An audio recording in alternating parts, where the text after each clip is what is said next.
This everyone. conference will now be recorded. Let us start with the session.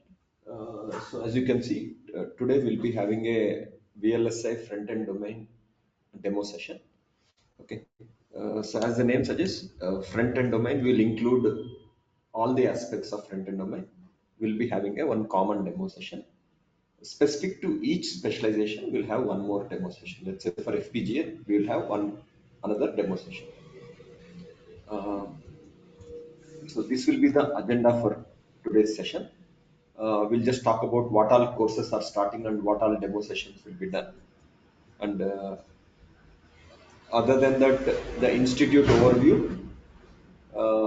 basic understanding of electronic systems, and then what exactly is VLSI, what exactly is embedded systems.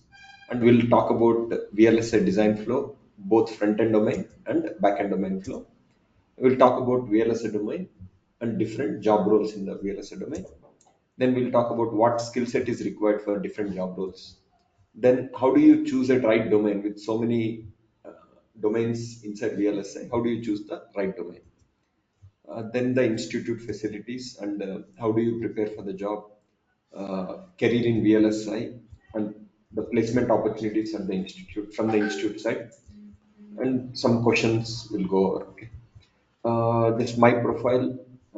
My name is Srinivas Reddy, and I am the founder of the institute. I have dual degree from IIT Madras.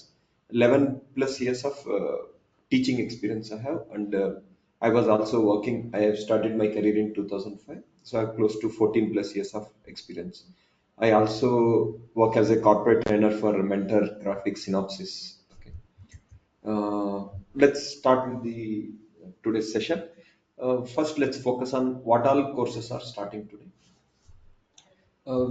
What we do is, as an institute, we offer a lot of courses. I mean, if you go to our website, you will understand that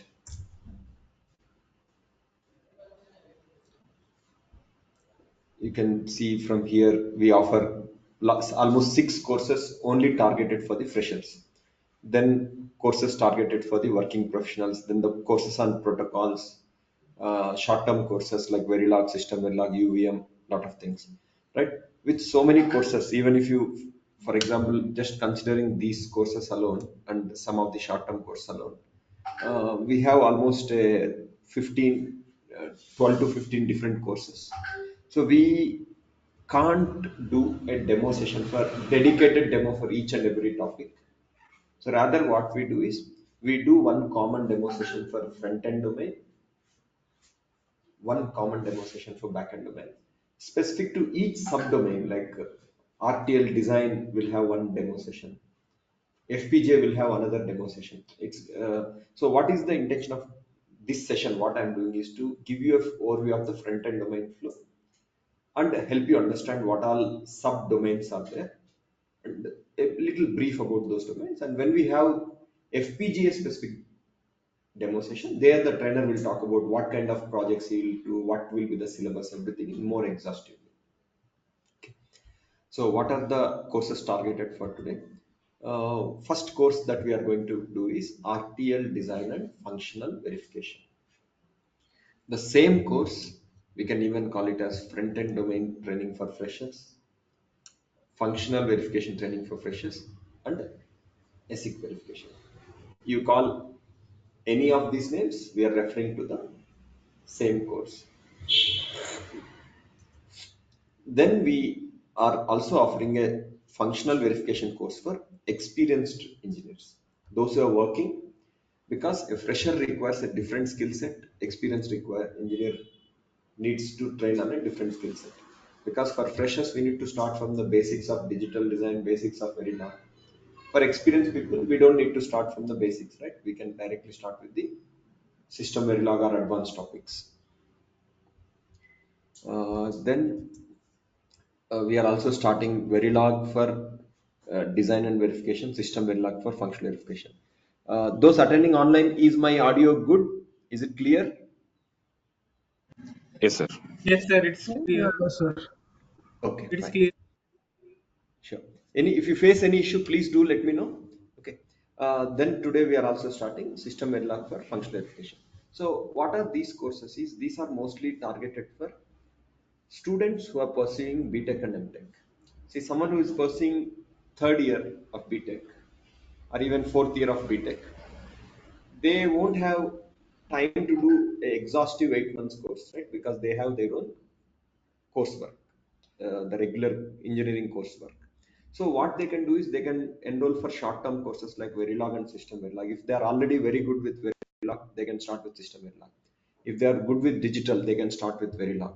So for mostly for the people who are pursuing their BTech and MTech, we have we are offering these Verilog and System Verilog courses. We had many scenarios where people just by doing this course, Verilog for design and verification, they were able to get into internships. I mean, if there was a scenario where, let's say, one college has 120 people in their BTech, they attended one internship interview. The only one person got selected. What is the only difference is he had done our Verilog course. Among all 120, if he was selected, that was the only difference how he got selected. Other than that, we are also starting FPGA design and verification course today, RTL design and integration, DFT. So these are all the courses that are starting today. Uh, many of these courses are different in their own perspective. See, DFT is different, RTL, FPGA, they are all different, but they all fall into a front-end domain flow actually. Okay, what exactly is front-end domain? What exactly is back-end domain? We will talk about as we go forward. Next. The demo session timing will be from 9:30 a.m. to 12:30 p.m. We will have a DFT demo session. I mean, now whatever I am teaching now will be like an introductory session for them. Uh, for DFT technical demo session, admin will inform you the time.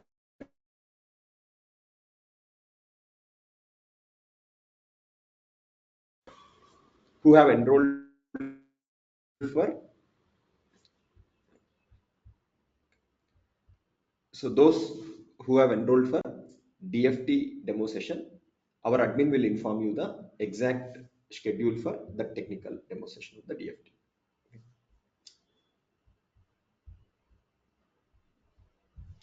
Next.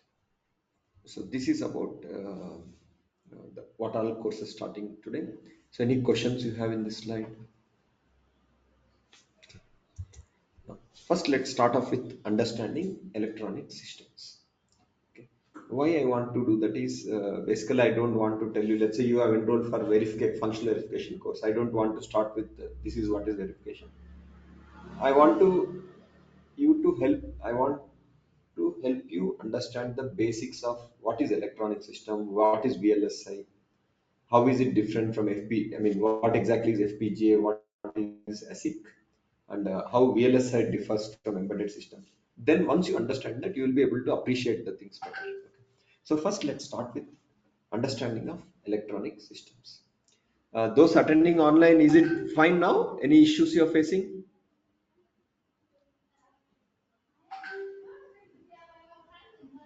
No, sir. Okay. So let's start with understanding of electronic system. So let's start with understanding what goes into a mobile phone. I mean, something we use day to day. Okay. Can you tell me what do you think? What all things consists of a mobile phone? Different components, right? It could be like processors, graphics processing unit, okay, some controllers like PCI controller, USB controller, all put together is what we get is a mobile phone. So you can understand it like something like this, consisting of flash, antenna, tuners, right? Different components is what makes a mobile. So though this is how we visualize, mobile phone has things which you don't see but which makes it work. So it's not so mobile phone is not just about the hardware.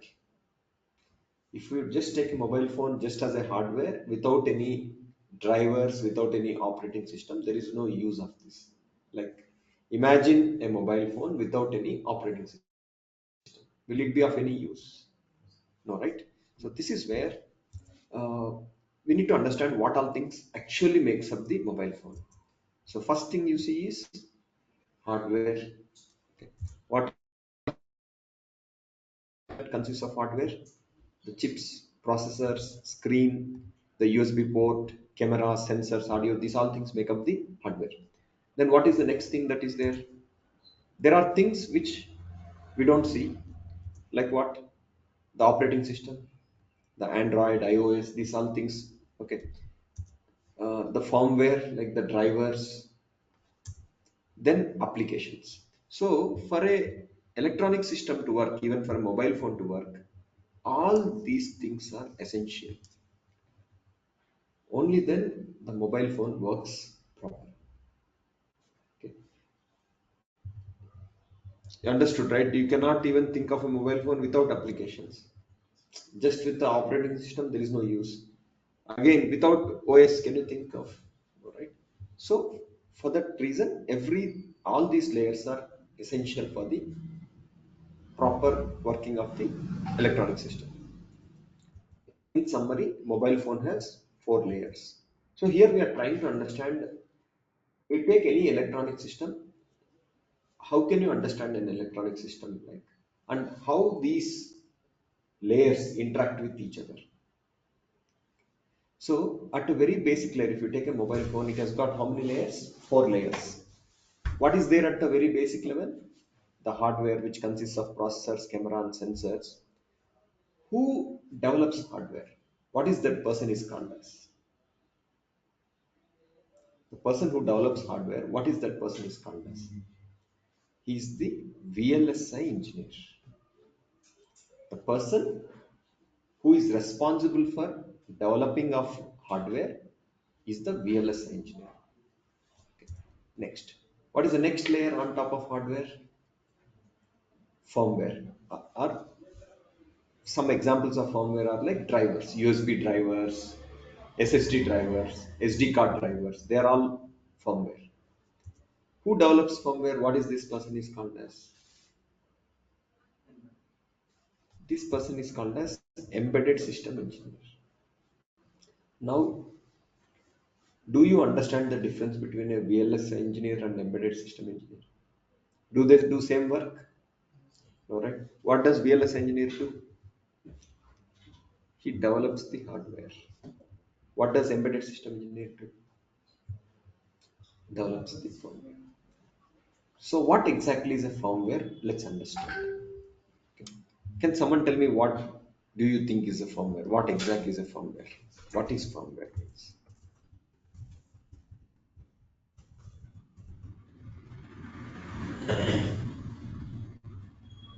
Sorry. No problem. No, no, I don't expect you to come with every knowledge. No problem. I'll explain. I just try to make the session interactive rather than just teaching, reading the slides. Okay. So to understand this, let's take a simple analogy. Okay. I think my slides even might have it. One second.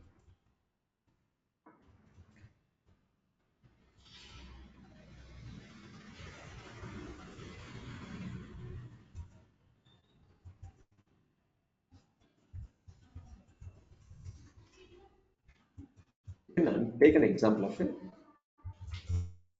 bus with passengers. Bus with the passengers is the good analogy for understanding electronic system. So bus is like the hardware. Bus is the hardware. The driver who is driving the bus is the firmware. In fact, that's why the name driver came into picture.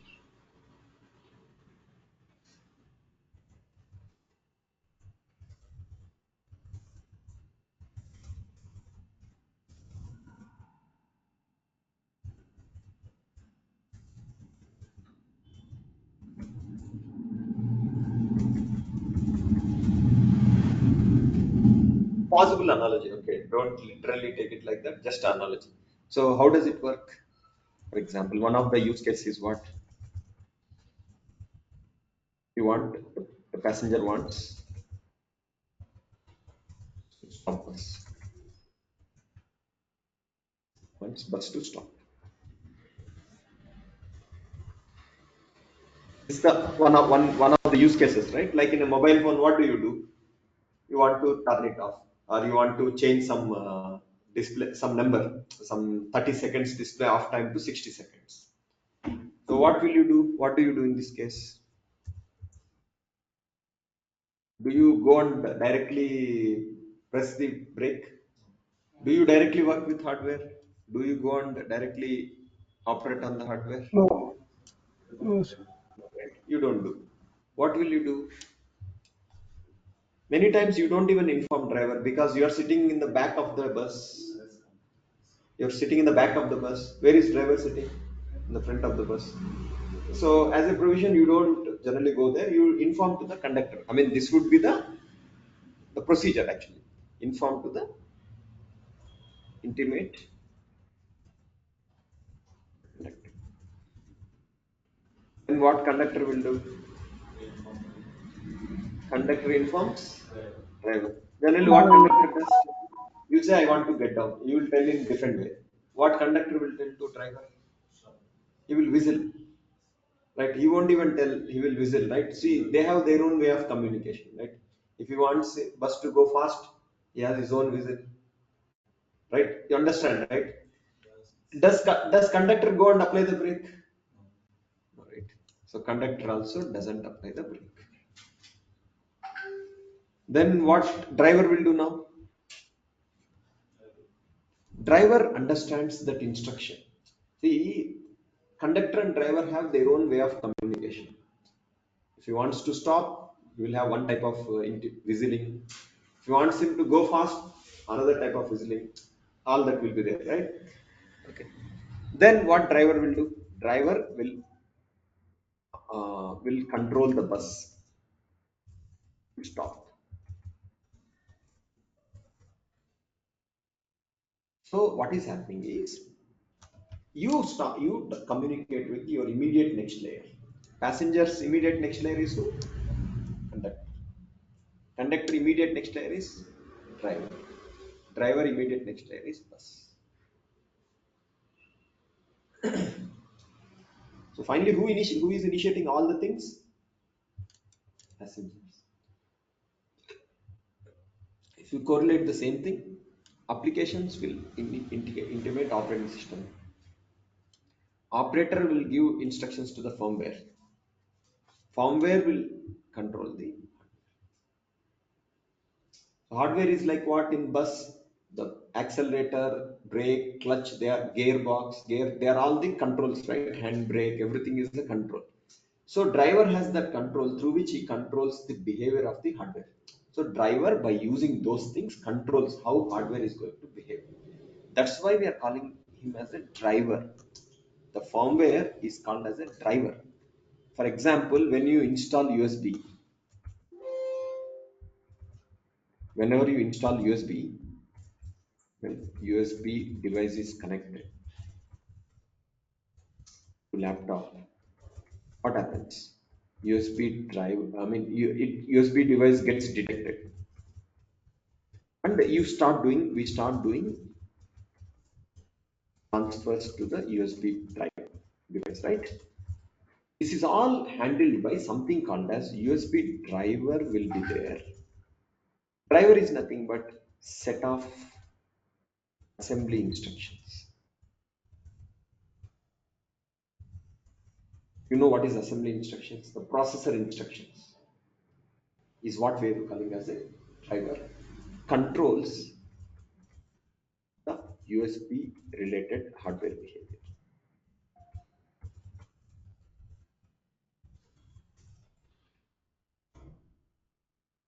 Those attending online, are you able to follow?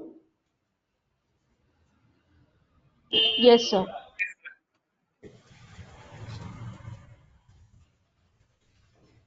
So like this, for every type of requirement in laptop, there will be a driver.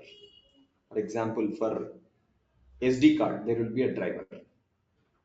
It's like the driver who is supposed to drive a car. Can he drive a train?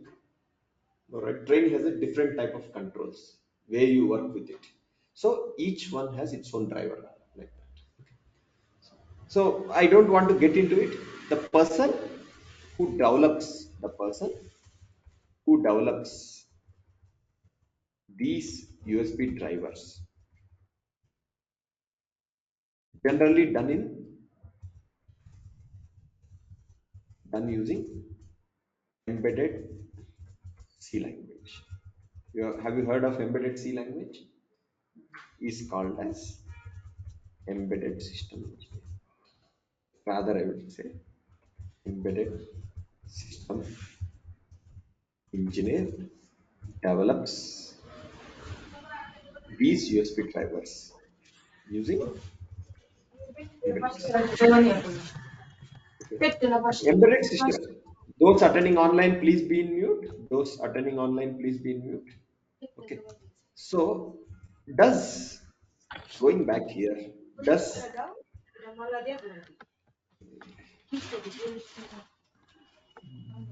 Ako, kisukaya jab tu. Akash, please be in mute. Akash, please be in mute.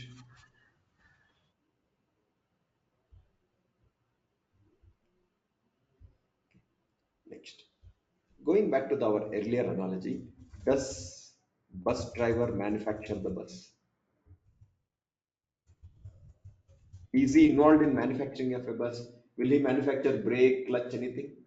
No, right? Same way,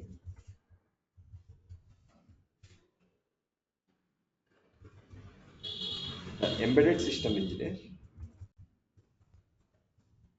is only responsible for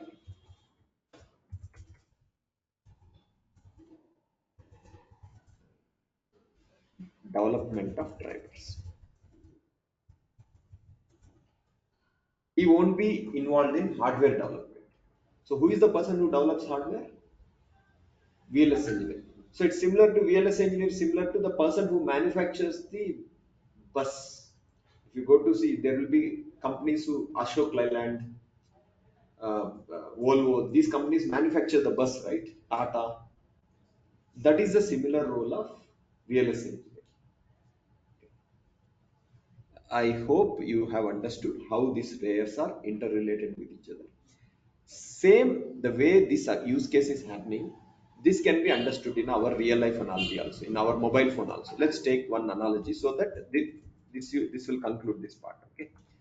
Now, use cases, we want to current mobile screen turn off time is, let's say, 30 seconds. You know, right? If I don't use my mobile phone 30 seconds or some time, it will go off, screen will go blank, right? So we want to change it to 60 seconds. What do we want to change it to? 60 seconds. What will you do? How will you do? Tell me. How do we do it? Do we go and open the hardware and change the number to 60 there? Do we open hardware, open mobile phone, change the hardware, change number 60 on hardware?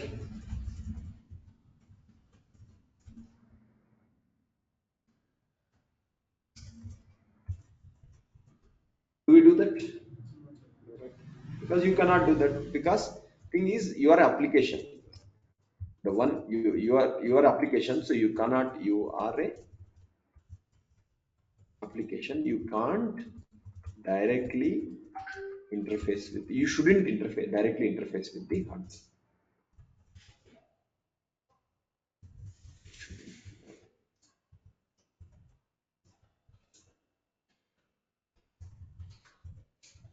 Got it, right? You shouldn't directly interface with the hardware. So then how do you do that? There will be one application in your mobile phone, settings application, I will call it as settings. So what, how we do? Open settings. Basically, it's like opening application. Settings is like a part of applications. Then you change some number to 60. You change it to 30 to 60. Then what will happen? This instruction, okay, goes to operating system. Operating system conveys this to display related driver, display or power management related driver, that there is a need to change number 3260. This driver consists of some register programmings. Rather, I would say consists of processor writing to some register in the design, change number 3260. Let's understand what is happening. What will I do? I'll take the mobile, I'll go to settings, and I'll change it to 60. There it's not finishing actually. Inside what is happening? So as soon as you go to conductor and say stop the bus, will it stop? No, right? Internally what is happening? He is communicating to driver, driver is applying. If driver listens and he doesn't take any action, will the bus stop automatically? No, right? Driver has to finally apply things on the bus, the brake on the bus. Then only it stops. Same thing is happening here. As soon as you do it, it doesn't happen. Internally what is happening is this, whatever change you wanted to do, this instruction goes to operating system. The operating system conveys this to power management related driver, saying that you need to turn off this thing. I mean, you need to change your behavior. This driver consists of instructions. Okay, instructions for processor writing to a register in the design to change the number from 30 to 60. This is how it happens. Okay. Even if you didn't understood everything, don't worry. I'm just here to help you understand what are all layers are there. Now let's quickly revise. Tell me what are all layers are there in electronic system. What layer is at the very basic level? I want even online students to participate. Okay. What layer is at the basic level? Hardware. Above hardware, what is there? Above hardware, what is there? We just now discussed. In the bus analogy, who is above the bus? Driver. Firmware. Above firmware, what is there? Operating system. Above operating system, what is there? Application. Same thing. Okay. So, ideally speaking, application should not directly talk to the hardware. But there are scenarios where you don't have a driver at all. What will you do? You can think of a system where there is no driver, right? There is no conductor. What will you do? You only will go and control it. Right? There can be such systems also, but very rare. You don't come across such systems. Most of the times you need operating system and drivers through which only you can control the system. Okay, is this clear to everyone? Those attending online, have you understood what are all layers are there? What is the significance of each layer and how they interface with each other? Yes. Okay, so it means what? Each layer. So now, why this is important for us? The question comes: why is this important? I'm a VLS engineer. Why, as a VL, why is it important for us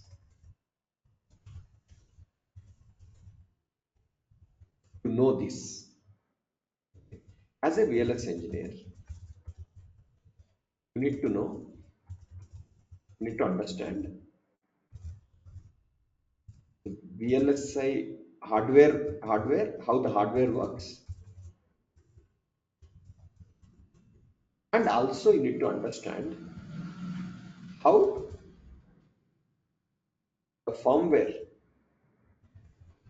interfaces with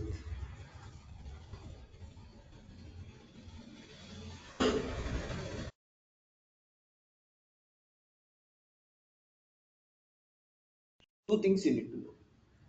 How hardware works, right? Because you are supposed to develop the hardware. Because you are the person who developed the person who manufactures the bus need to know each and every aspect of the bus. That way, same way, you need to know how hardware is manufactured. You need to have a very good understanding of that. because you are responsible for development of the hardware as a VLSI engineer. Then you need to know second aspect, going back to the bus example,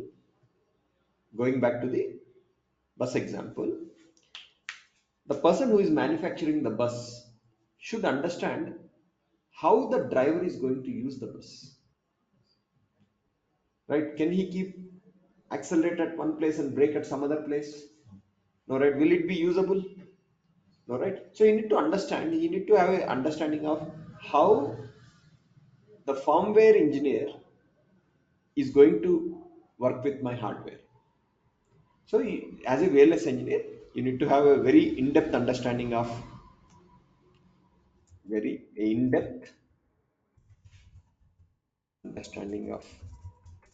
hardware development process, development steps, and a decent understanding of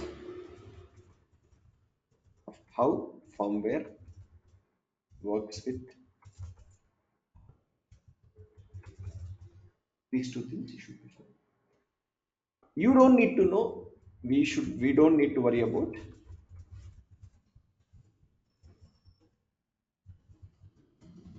operating system and applications. Means how WhatsApp will work on mobile phone. Let's say I'm developing mobile phone. I don't need to worry about how WhatsApp will work on my mobile phone, how GPay will work on my mobile phone. I don't need to worry because that is for someone else to worry. My immediate responsibility is what? My hardware, how it should work. What is hardware? And on top of just my next layer, what is there? Firmware. How it is going to talk to me. Those two things, if I understand, that's sufficient. I don't need to worry about the other layers like the application layer or operating system. We don't need to. Understood, right, everyone? Did you get a basic overview of what exactly is electronic system and what are the layers? Next. Now, as I said, since we are into VLSI, your interest is VLSI domain. Let's focus into VLSI domain and the different styles of VLSI design.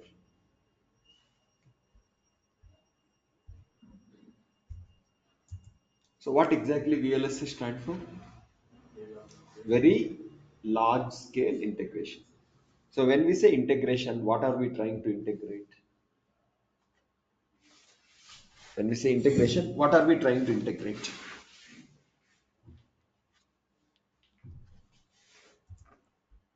We are integrating transistors. How many transistors? Billions of transistors. Because we are integrating billions of transistors, that's why it's called as, since we are integrating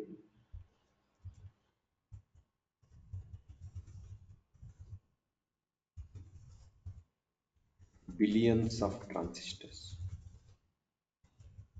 it is called as very large scale. You understand why it's very large scale integration? We are integrating billions of transistors. Okay, there are two major styles of hardware development.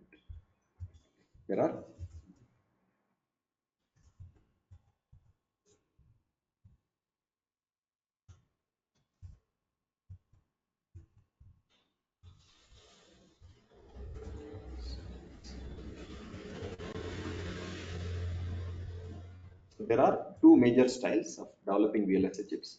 One is called as ASIC, one is called as FPGA. So what does ASIC stand for? Application specific integrated circuits. Okay. In application specific integrated circuit, the hardware is developed for specific application only. Mean their role, the best example is a mobile phone chip. In mobile phone chip, let's say you go to Qualcomm, they are developing a mobile phone chip.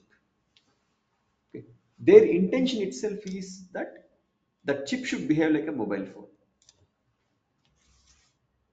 You may ask what is special in that? That is how they're developing, right?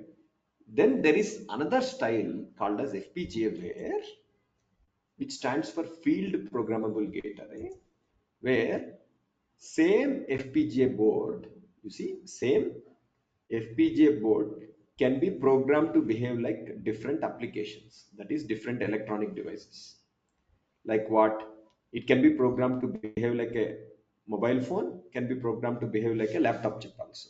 Means behave like mobile phone, same can be programmed to behave like laptop chip also. The same board can be programmed to behave like a it also. And you understand the difference between ASIC and FPGA? In ASIC, it is fixed. It will behave like a one application, whatever you develop. Let's say Qualcomm today it started that they want to develop a mobile phone chip. End product will be only mobile phone chip.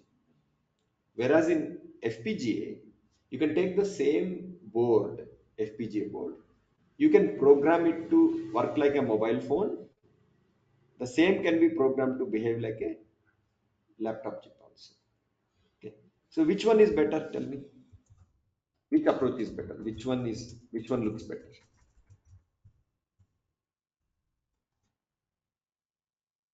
ASIC, sir. Whether ASIC is better or FPGA is better? It looks like FPGA is better, right? Why FPGA is better in this one, at least as of now? Because same board can be programmed to behave like different applications. Same board can behave like a mobile.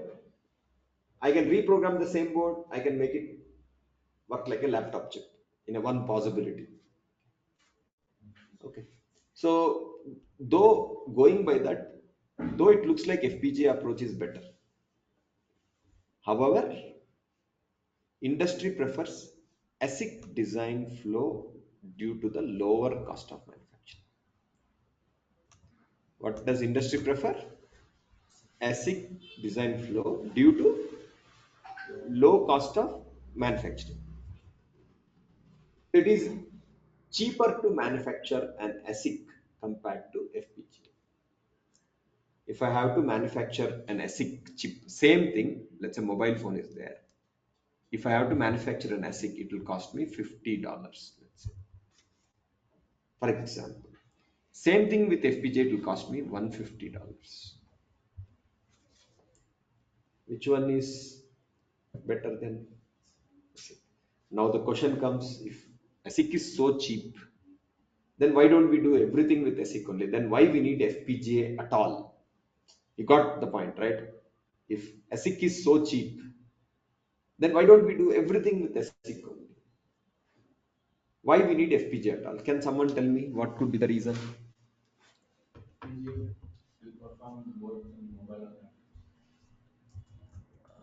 Not like that. If ASIC is cheaper option,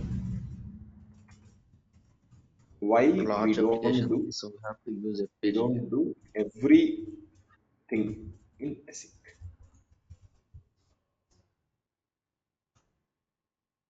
Reason is ASIC initial investment is very high. ASIC initial investment is very high.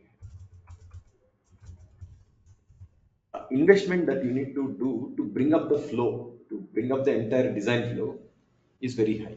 For FPGA, it will be cheaper, it will be lesser. Let's understand that. So if you take ASIC versus FPGA, cost of ASIC design flow will be multiple $million.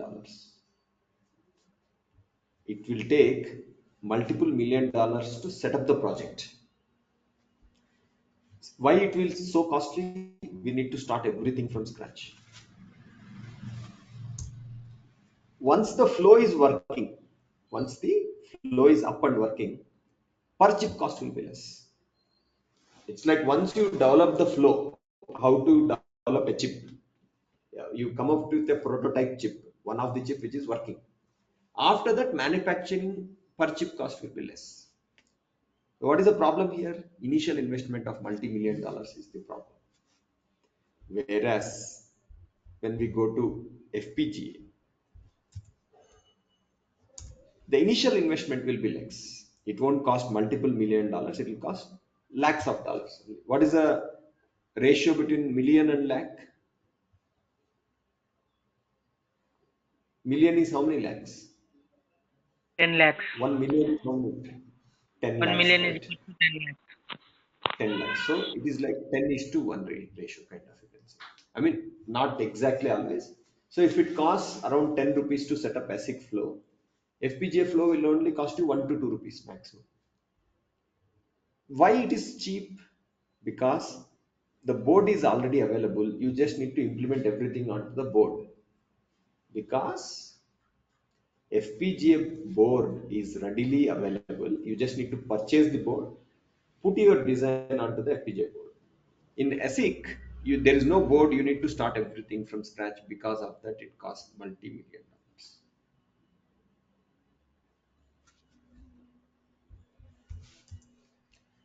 But the problem with FPGA is what? Per chip cost will be more. One system to make one chip, the cost will be more. Even though your initial investment is less, but as you manufacture more chips, the cost is going to increase accordingly.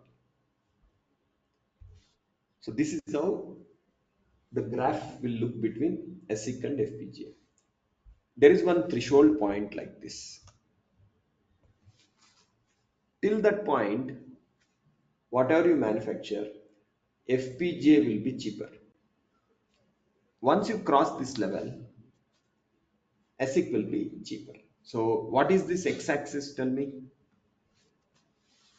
X-axis is the number of units Number of units that manufactured. will be taken by manufacturing. Yeah. So number of electronic devices or units I want to manufacture. Let's say I'm developing one hardware. How many units I want to manufacture is the x-axis. What is the y-axis? Please Total tell me. cost to be manufactured. Total cost. So to manufacture those k units, what is the cost I'm going to incur? This is the x and y axis. For FPGA, initial investment is very cheap actually. I mean, this is not correct. Uh, this line shouldn't be like this. It should have been like this actually. It should have started with some initial cost. We cannot say that initial cost will be zero. It cannot be zero because you need to hire people, right? You need to hire engineers. We need to pay salary to them. That is all initial cost only. Bringing up all the things going to cost. It's not like no initial cost. There will be cost. Okay. But the thing is, it will be much less than that. See, this would look something like this. I'll show. If I have to show you the same thing.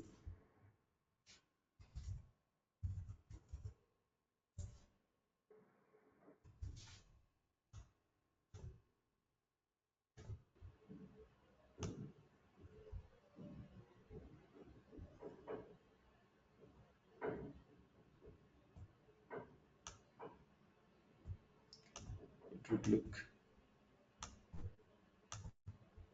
It would start somewhere from here.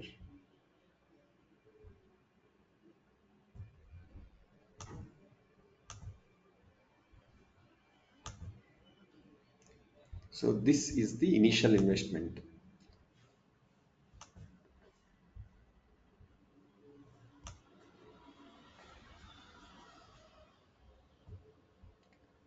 So FPGA initial cost.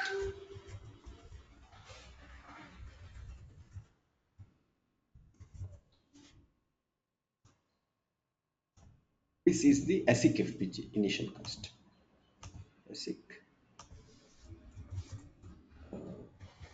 initial cost. Do you understand what is the difference between ASIC and FPGA? So FPGA, the per chip cost will be more. In ASIC, see, it is very flat. What is the major cost component? This is the major cost component. After that, as you increase more Sir, can you ASIC move a chips, bit aside for that sorry, please diagram? come again. Can you move a bit aside from, sir? It is not visible fully. What is others? Is it visible? It's I think only you you Yes, have sir. have. to. What I'm telling is you have to make your screen bigger. You in GoToMeeting application, you need to zoom in, or there will be option hide everyone in the top middle top of the screen. There will be one option where you will be able to see entire screen. That Yes. option you have to enable.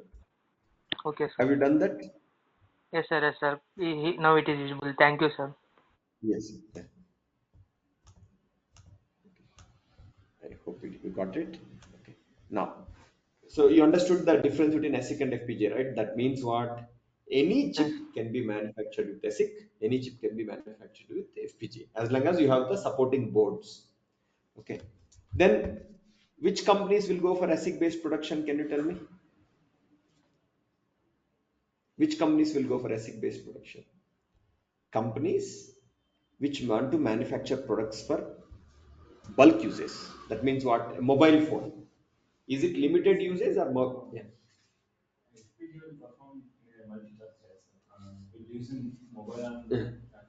Yes. Okay. Okay. Let me repeat your question. So those attending online, the question one student asking is, FPGA can perform different activities, right? I mean, same FPGA board can be used for mobile and laptop also. Why we are not preferring FPGA? The answer for that is, once you manufacture, for example, a mobile phone using FPGA, assume, are you going to dismantle it and use it as a laptop after that? Tomorrow, will I use like that after 1 week? No, right? It will be if it will be mobile phone only. Only thing FPGA is providing me the flexibility is the board can be used for different requirements. So you are not going to do multitasking with the same board. So because of that, for me, I don't get any advantage. If I buy mobile phone, I don't come with the intention that this mobile phone tomorrow I'll use like a laptop by reprogramming, because user cannot do that work. So hence FPGA don't have any that kind of advantage, since you don't do multitasking or hardware virtualization kind of thing. Got it right? Okay. Um, so which companies go for ASIC? Companies which manufacture products for bulk uses. What about that is generally happens to be around 85% of the companies, 80 to 85% of the companies work into ASIC. Which companies go for FPGA based production? Companies which manufacture for limited applications. Let's understand. A mobile phone, is it bulk uses or is it limited applications? Bulk usage. Bulk. So in that case, so this number what you see is the threshold. That line, this number is the threshold. Anything before that, what is cheaper? Tell me. If you look at this, FPGA is cheaper, right? Compared to ASIC, this cost is lower than this cost. Here, which is cheaper?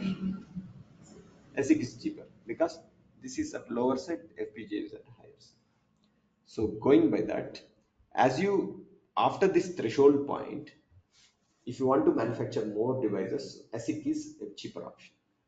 So this is how companies will decide whether to use ASIC or FPGA. One another advantage of FPGA is that it is some distinct advantages of FPGA. Let's understand distinct advantages of FPGA. First, very important advantage is if the chip goes wrong, if chip doesn't function properly, there is a bug in the chip. Means the chip has a bug which is detected after manufacturing.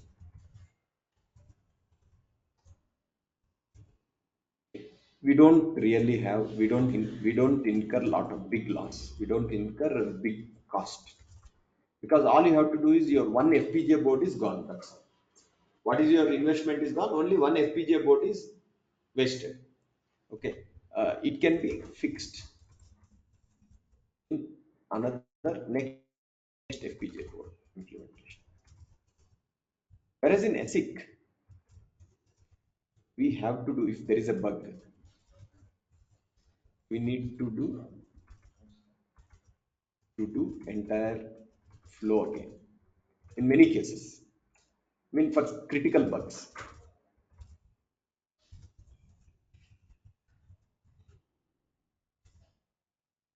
For simpler bugs, there will be something called as ECOs, some changes they can do.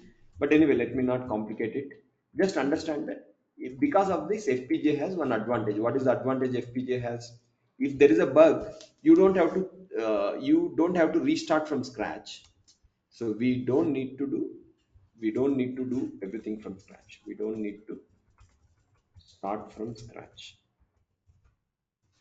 Whereas in ASIC, if there is a bug, we need to do entire flow again. Second, FPGA is quick. FPGA process is quicker. FPGA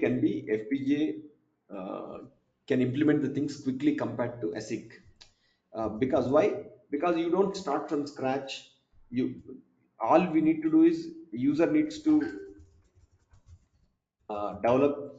Since we don't start from scratch, the amount of time taken is relatively less compared to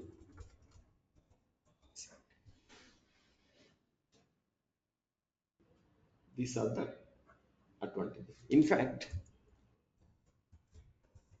FPGA is also used in one stage of ASIC flow. One stage of ASIC flow. Why? Just to check. They call it as FPGA prototyping is used to check the ASIC behavior before it is manufactured.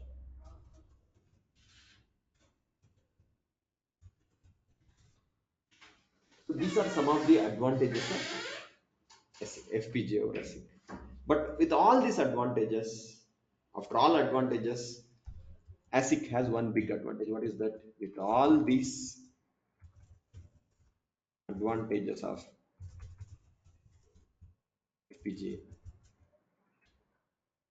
ASIC has one major advantage. What is that? Tell me, what is that? Cheaper.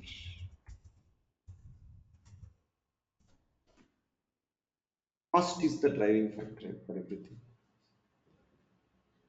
If I sell same mobile phone for 30,000, now I can, let's say, buy for 10,000. What will I buy? 10,000 or 30,000? Cost, money is the only driving factor there. Then comes the performance, lot of things. Cost is the major driving factor. Okay, of course, as he pointed, the frequency of operation, there are multiple things, but cost is the what ASIC has the major advantage with. Because in ASIC, you may say why it is cheaper. They can manufacture lot of things in a very small wafer in ASIC, which makes it cheap. Okay. Has everyone understood the difference between ASIC and FPGA? So you can even understand it through some simple example. ASIC per chip manufacturing cost is, let's say, $15. If flow setup cost is $1 million. FPGA per chip cost is $50. I mean, I just calculated. I mean, what is that we are doing is for manufacturing in smaller quantity, ASIC FPGA is better. For manufacturing in bulk quantity,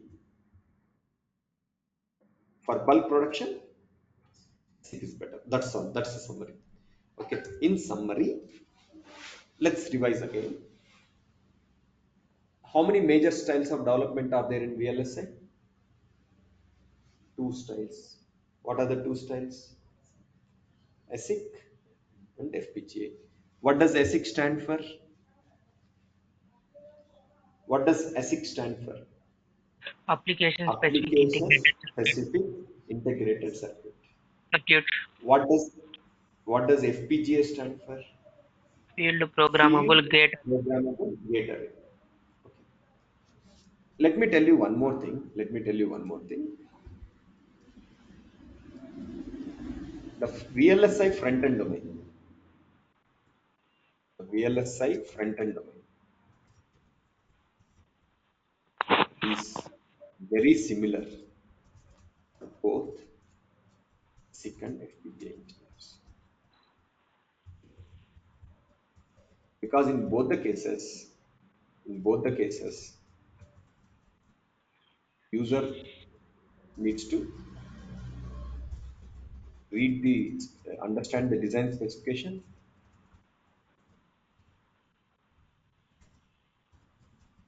and implement the design using Verilog or VHDL language, which is common for both ASIC and FPGA. So where do they differ? Where do ASIC and FPGA differ? Majorly, they differ in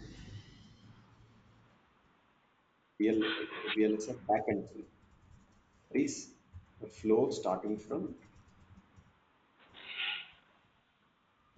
physical design to layout, custom layout. This is where they differ. Those attending online, please be in mute. Okay, the flow starting from physical design to custom layout, that is where they differ majorly. Because in FPGA, board is readily available. Everything is already there. Your placement, which makes, uh, whereas in ASIC, we plan everything from scratch. We do everything from scratch. We do everything from scratch. Because of this, the FPGA, the backend flow will differ, right? The way you do the floor planning, the way we do the chip floor planning, the placement, the power planning, the clock tree synthesis, routing, these steps will differ.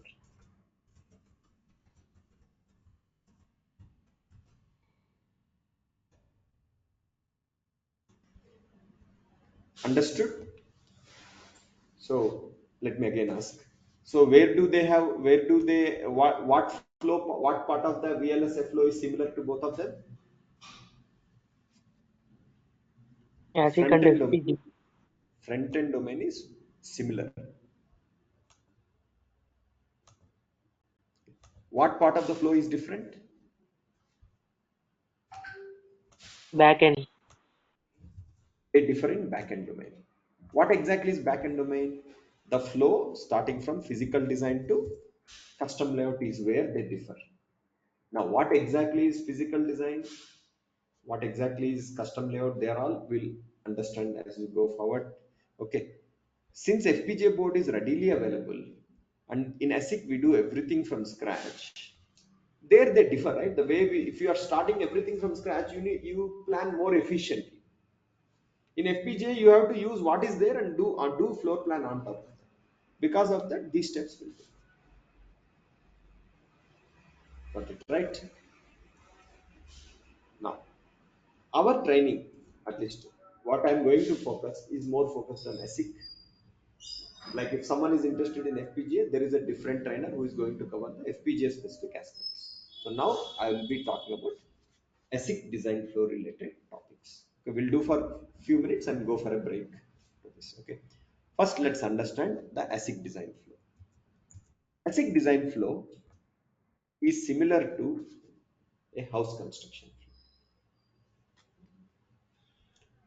In house construction, for example, do we do painting before constructing the rooms? Can we do painting before constructing the building? Okay. Can we do carpentry work before doing construction? No, right? There is a specific order you have to follow. Right? First you have to put the foundation, then construct the building. There will be a flow, right? Same way, ASIC flow also has a specific order that you must follow. Like in the house construction, we follow a specific series of steps. In ASIC also, we have to follow a series of steps. You cannot change them really. Okay. So first, let's focus on house construction flow. What is there? What does it start with? It starts with the requirements. First, you have to plan what do you want in the house. What is your requirement? What kind of house, everything. Then whom will you go to? House architect. You may be asking, you may be thinking, why he is teaching me house construction? Am I going to become some contractor? Are we going to become contractors? All right. Because why I'm teaching is once you understand this flow, you will realize that this is similar to VLSI.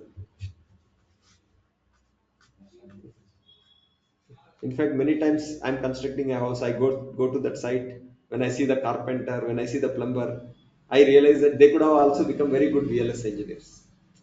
If they had learned some programming, some programming are the tools which we use. Instead of earning 500 or 1000 rupees per day, they could have earned some thousands more just by learning this skill set. Because what they do, what kind of specializations they do, something like that only we do here also. Nothing really different. Okay. So that's the reason I'm talking about house construction. Once you have requirement, whom do you go to? House architect. In VLSI, instead of going to house architect, we go to chip architect. There will be a person who will who will give the architecture of the chip. What does that person will take as inputs? When you go to architect, what he will ask? What is your requirements? Right? What he will give out? Architecture diagram, various plans he will give, right? Same way in VLSI also you will come out with various plans. Frequency plan, address mapping, the transaction matrix, the specification, blocks, everything. Then once you have these plans, where will you go to? You will go to a contractor or Mestri. What is the input? Whatever is the output of the previous stage, that is input to the next stage. What he will do? He will give the building structure, right? He will construct the building and give you the basic structure. Then you go to plumber, you go to electrician, carpenter, painter, different people. Finally, by the time everything is done, your house is ready. So you see, it went through so many steps for the house to get constructed. Something similar is involved in ASIC also. Now, as I said earlier, can we do carpentry work before this work? No, right? Can we change any of this order? Can you decide the requirements at the end of the flow? After constructing the house, can you say this is my requirement? No, right? So this order has to be followed. Same way, in ASIC design flow also, it consists of 15 steps, around 15 steps, divided into two major categories. See, for house construction, there are two major points, actually. Two major parts. One is coming up with the basic structure. No painting, no plumbing, no carpentry, nothing. Second thing is what? Coming up with that, doing that remaining things is the second part. Same way, ASIC flow can be divided into two parts. One is called as front end domain, one is called as back end domain. Okay, so how many domains are there in ASIC design flow? Two. What are the two subdomains? FPGA, sorry, front end domain, back end domain. Front end domain starts with what? Design requirements. You understand what is that I want from the mobile phone, what I want, what kind of processor, what kind of USB port, what kind of display, what kind of camera, what kind of audio, everything you decide. What kind of touch screen I want, that is what they will decide. Then once it is done, whom they will go to? Tell me. Once you have the requirements, who they will go to? discussed. In house, whom will you go off? Architect. You'll go to the architect, right? Because he will give you the chip architecture, how the chip will look like, what blocks will come, how they will connect with each other, all that, right? Can you construct a house without architecture plan? Right. Then after architecture, whom will you go to? RTL design. See, this is where it differs. What the person, the way Mestri is doing the construction, right? He's constructing the building. RTL engineering will develop the chip code in Verilog language. There is a language called as Verilog. Using that, he will develop the RTL design code. Then we do something called as RTL integration. RTL design means developing small blocks. Integration means putting together all the blocks to get a big block. RTL design means what? Developing small blocks. Developing this block, this block, like that. Integration means what? Putting together all these blocks to get a big design. It's called as RTL integration. Got it, right? Very simple terms. We are not going deep into it. Once it is done, we want to check whether, what does RTL stand for here? Register Transfer Level. It is one style of programming in Verilog language. RTL stands for what? Register Transfer Level. It is one style of coding in Verilog language. One style. Like in some language, let's say if I take Telugu, Kannada, there will be different dialects, right? How people talk. Let's say you go to North Karnataka, they will talk in one way. Kannada only, they'll talk in different way. You go to Mysore region, they will talk in different way. But are they different languages? No, right? They're all Kannada only, right? Same way, Verilog language also has different ways in which you can do the programming. One is called as behavioral style. One is called as data flow modeling, that is RTL. One is called as switch level modeling. Okay, what we prefer is RTL style. Okay, then once you have done it, we have to verify it whether that people who have done this coding, have they done it properly or not? That is done by functional verification. Do you understand what is functional verification engineer does? Whatever Verilog code I have developed, is it developed properly or not? It is verified by the RTL verification, functional verification. If I don't verify, what will happen?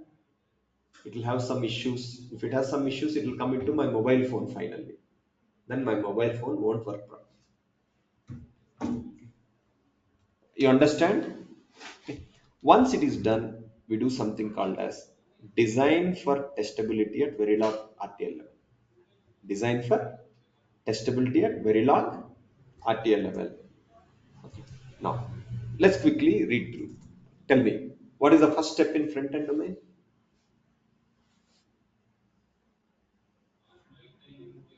Requirements. Second step, architecture. Third, RTL design. You develop small designs. Then what do you do after designing? Integration. That is called as what? RTL integration. Then finally, what do we do? Tell me. After integration, what do you do?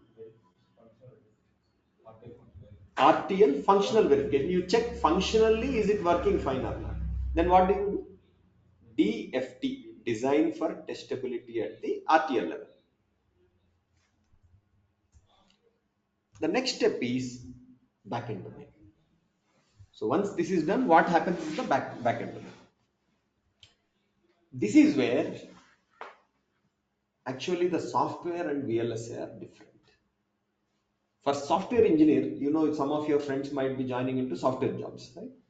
Their work will be similar till this point actually. Till this point, their work is similar. I mean, not that they won't use Verilog, they won't do VLSI, but their work is similar. They will also have requirements. They will also have architecture. Instead of using Verilog, they will use C language or C++ language to do the coding. There also they will have a testing. You know that in software there is a testing. That software testing is similar to functional verification. Their work stops here. Why? After this is done, testing is done, they directly deploy it into the projects. They directly deploy it to the clients. Because in software, there is no need to manufacture the hardware. You don't need to convert. Let's say I want one application in for billing purpose. In my institute, I need a billing software. They don't give me billing hardware. They won't sell me some hardware. They give me a code which I download and install on my laptop. Understand? So for a person who is developing on a software, he doesn't need to manufacture the device. Manufacture it. Whereas in ASIC, in VLSI, this Verilog, whatever you have developed, this finally need to be converted into a chip. It need to be converted into a chip. That process is called as backend domain. So the starting from the Verilog code till you manufacture the chip, whatever steps are there, those steps are collectively called as backend domain. Got it? Sorry? Yeah, what I'm telling is, in software, let's say I want a software for my institute. What is software? Billing software I need. Will I download a code or will I download a hardware? Will I purchase hardware? I'll purchase a software, right? Billing software, I'll go, I download it and install it. Okay. So that is the software. In software, there is no concept called as a chip. There is no concept called as device in software. Whereas when you come to the VLSI, your work doesn't stop here. Till here you only proved that Verilog code is working fine. When you want to buy a mobile phone, you go to a shop. Will they sell you Verilog code? Will they give you Verilog code and tell you use this as a mobile phone? No, right? What will they do? They will sell the hardware. So the steps involved, starting from this point till it becomes a chip, that is called as backend domain. What is backend domain? The steps involved in starting from Verilog code till you develop it as a chip. You know, right? The chip that goes into mobile phone, laptop. That entire process is called as backend domain. Does software has backend domain flow? No, right? Why? Because in software there is no chip. Since you don't need to do any conversion to hardware, there is no need of backend domain. So software engineer role is similar to a front-end domain engineer role in the VLS. Similar, not same, because he will use C language. Which language do I use? Verilog. Software engineer uses C language. Which language do I use as a VLS engineer? Verilog. He will use C++. I use system Verilog. Now, let's understand what is there in the backend domain. Did everyone understood what is the difference between front-end domain and backend domain? You got the basic idea, right? In backend domain, it starts with an important step called as synthesis. What does synthesis do is, it converts Verilog RTL into gate level. Whatever Verilog code you have done, it converts it into a gate level format. Then we do DFT at the gate level. What exactly is DFT? Let's discuss later. Okay. Then we have physical design. Means physical designing means once they do synthesis, they have a lot of gates. They place into one common area. This is where I'll give you a simple analogy. Okay, very simple analogy of physical design I'll give you. You have a table. You are given with 40 different items like books, pen stand, water bottle, different things. Right? What are the things you keep on your table? Okay, laptop. I will ask you to arrange all these 40 items on this table. How will you arrange it? that work, right? You may say it's very simple. What is there? Like place your notebook here, place laptop here, place pen stand here, place a water bottle here, like that, right? Here, how many items you are trying to place? How many? 40. In VLSI, we are talking about placing some millions of such things in a small area. We are placing billions of gates into a very small area. So there they have to figure out how to do the connections, everything. You got right what is meant by floor planning. You have a chip area. How you are going to place the things onto the chip is called as physical design. And everyone got a basic idea. Those attending online, did you understood what is a very basic of a physical design? Yes, sir. Yes, sir. Then once the physical design is done, they do something called as static timing analysis. There will be a concept called as setup time, hold time. They will do that analysis. Then custom layout, converting the things into transistor level. Then we do physical verification. Okay. I'm not going deep into all this because we are mostly focused on front end domain here. So in summary, then we do something called as GDS2 extraction. GDS2 stands for what? Graphic design system. What exactly is graphic design system is? It is like a uh, description of where the metal will be present. You know, right? Are you familiar with the basics of fabrication? Lithography, etching, polysilicon. Are you familiar with some keywords like that?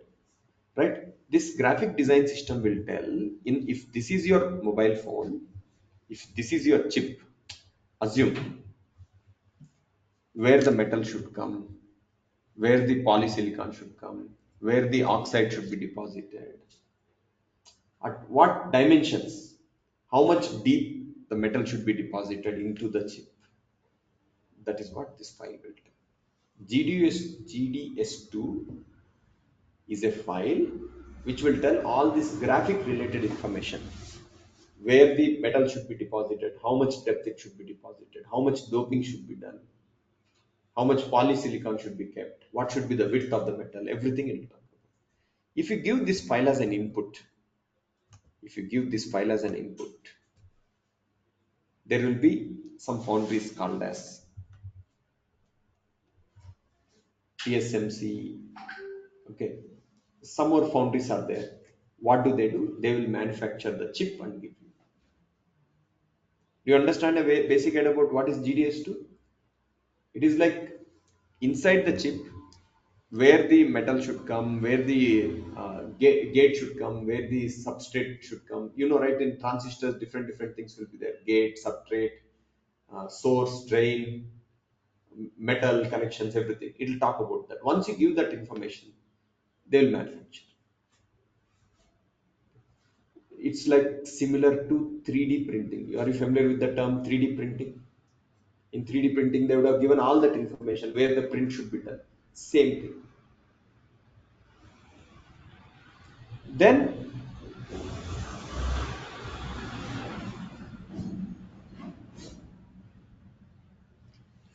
we do something called as post silicon validation. What is post silicon validation is once the chip is manufactured, checking whether the chip is working fine or not. Once the chip is actually manufactured, is the chip working properly or not is called as post silicon validation. So after that, it goes for packaging. Once the packaging is done, you get your. Okay, let's quickly revise, and after this, we'll go for a break. So, how many major aspects are there in the ASIC flow? Two. What is the first one? Front end domain. What is the other one? Back end domain. What are the steps in front end domain? Requirements, then architecture, then RTL design, then integration, then functional verification of the RTL, then DFT. Then what is the other thing? Backend domain. What does backend domain start with? Synthesis. You convert your Verilog code into gates, AND gate, OR gate, like that. Once synthesis is done, what do you do with that? You plan. What do you do? Physical design. You physically plan your chip, where what should come. Once physical design is done, what do you do? Static timing analysis. In between, DFT is there. After static timing analysis, we do custom layout. After custom layout, we do GDS2, physical verification. Physical verification. After physical verification, GDS2 extraction. Then you fabrication. After fabrication, post silicon validation. So after this, actually.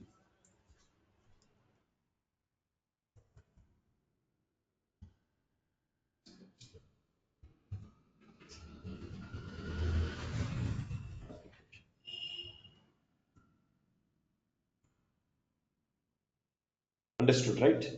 How they differ. So let us go for a break now.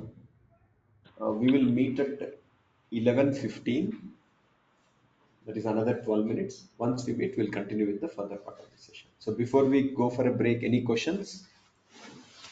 Sir, good morning, sir. Yeah. Sir, difference between the ASIC verification and someone telling that design verification is different and ASIC verification is different, sir. Some institutes are telling that there is a separate course for ASIC design and verification and separate that is advanced design verification. There is no difference, sir. There's no difference. Yeah, some institutes are telling that there is a separate course for ASIC design and verification. Okay. There's no And there difference. is a You have advanced seen, design right? and verification. So what is the difference between What advanced is the design other course you said? ASIC design and verification. What is the other course you said? advanced design verification, sir? Advanced VLSI design and What is verification advanced? course. In a chip, is there anything called as advanced? Everything we do is advanced. See, what I'm Yes, telling sir. is, Some institutes are what I'm telling telling, like I'll that. give you, That's why I'm no, asking one thing you. I'll tell you the same Okay. thing. In a simple way, you understand, I'll tell you. Okay, Okay. sir. Okay. I have 30 courses, for example, or 40 courses. So I Okay. don't have to complicate. Even if I don't sell, 30 courses sells for me. Even if I don't have 30, even DDR, I don't do any marketing, it sells. Because there is no one who sells, who offers that way my course is done. PCI Express. Now you may be thinking why he's talking about DDR. I'll come to the point. If I have only one product, what will I do to sell it? I'll rename it as different things and sell it. If I have only one course Okay. to sell, that is verification course, I'll market it as different things and sell it in very simple terms. Whatever course you learn, you have to learn Verilog, you have to learn system Verilog, you have to learn UVM. Now, whether you do ASIC verification, whether you do advanced verification. Now, the only difference there could be is IP verification and SOC verification. They are different. Means Okay. even there you do still the verification only. IP means individual module verification. One verification is what? Verification can be done at module level verification, SOC level verification. Here they differ. Here this is more done using system Verilog and UVM. This is done using C language, SV and UVM. So the way I would put it is, you have one product, you try to reframe in multiple names, advanced, different names, and you try to sell in a way that you try to do intelligent marketing with your one product. Yes, sir. Uh, there is no such thing as advanced. There is no such thing because you, as a basic, if you learn, you can't get into job. So what you Okay. learn has to be advanced only. Okay, you got it right. So in my case, I don't have to complicate it. I mean, what Where we differ is, of course, see, there is a difference between a fresher, what fresher need to learn, what experience. Here also I have a course for functional verification for experienced. His Yes, skill sir. set is different. As a fresher, skill set is different. But you see, I have a course on SOC design verification. Yeah, That yeah. is not suitable for freshers at all. I don't even introduce you to that because it is more suitable for working professionals. You got it, right? Okay. Yeah. So there's no such a difference as such. Both of them are same. The skill set is common. In here also you have to learn Verilog, SVUVM, even whatever you said, advanced verification. There also you have to learn the same thing. Okay. Any Yes, other sir. questions? No, no, sir. Thank you, sir. Okay. Let's meet in 10 minutes. Okay. This conference will now be recorded. Okay. So before the break, we were discussing about ASIC design flow.